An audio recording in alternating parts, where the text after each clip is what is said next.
তো hello guys, আপনারা কেমন আছেন? আশা করছি পর থেকে ভালো আছেন। সো বন্ধু, আপনারা কিন্তু কয়েকদিন আগে সোশ্যাল মিডিয়াতে আপনারা সবাই জানেন যে আরোহী মিম ও সাকিব সিদ্দিক একসাথে নাটক করতো এবং কি মিরাজের সাথে আরোহী মিমের ব্রেকআপ হয়েছিল এবং কি একটা ঝামেলার জন্য তারা কিন্তু আর নাটক করছিল না।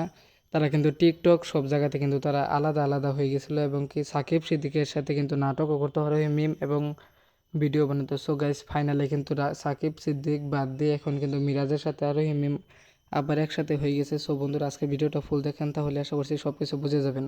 সো বন্ধুরা, টিকটক ও ইউটিউব যে কোনো জায়গার জনপ্রিয় একজন হলো আরোহী মিম। এনাকে যে চিনে না এরকম লোক খুবই কম আছে।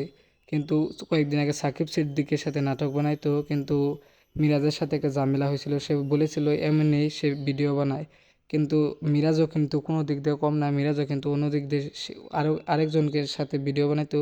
তারপরে কিন্তু সব কিছু মিটমাট হয়ে যায় এবং কি তারা কি আবারও এক হয়ে যায়। সো বন্ধুরা, আজকের এই ভিডিওতে বেশি বেশি লাইক করেন এবং কি কমেন্ট করেন। সো বন্ধুরা, আপনাদের কমেন্টের উপরে পরবর্তীতে ভিডিও বানানো হবে এবং কি তাদের নাটকের শুটিং চলছে সেটাও দেখানো হবে।